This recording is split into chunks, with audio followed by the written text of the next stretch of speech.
படியாக 100 கோடி box office ஹிட்டில் இணைந்தார் விஜய். தமிழ் சினிமா படங்களில் ரஜினியின் எந்திரன் படத்திற்கு பிறகு விஜய் நடித்த துப்பாக்கி படம் ரூபாய் 100 கோடி வசூலித்து பாக்ஸ் ஆபீஸ் ஹிட் லிஸ்டில் சேர்ந்துள்ளது.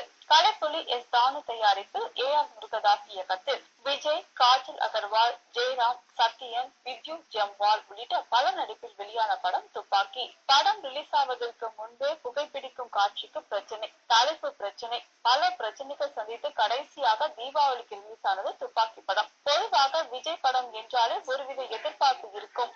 அதுவும் இந்த படம் விஜயை வைத்து AR முருகதாஸ் இயக்கிய முதல் படம் என்பதால் இப்படத்திற்கு எதிர்பார்ப்பு இன்னும் அதிகமானது.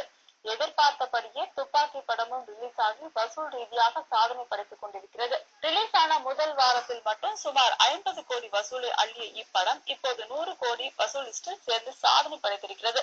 இது குறித்து துப்பாக்கி படத்திற்கான இணையதளத்தில் டைரக்டர் முருகதாஸ் கூறியிருக்கும் போது, துப்பாக்கி படம் 100 கோடி வசூல் லிஸ்டில் சேர்ந்திருக்கிறது.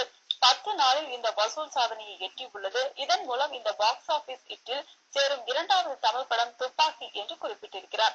இதுவரை ரஜினியின் எந்திரன் படம் மட்டுமே 100 கோடிக்கு மேல் வசூலான தமிழ் படம் என்று இருந்து வந்த நிலையில் இப்போது அந்த லிஸ்டில் ரஜினிக்கு அடுத்தபடியாக விஜயின் துப்பாக்கி படமும் இணைந்து பாக்ஸ் ஆபீஸ் ஹிட் லிஸ்டில் இணைந்திருக்கிறது. மேலும் விஜய் நடிப்பில் இதுவரை வெளியான படங்களிலேயே துப்பாக்கி படம் மட்டும்தான் 100 கோடியை தாண்டி வசூல் ரீதியாக சாதனை படைத்துக் கொண்டிருக்கிறது என்பது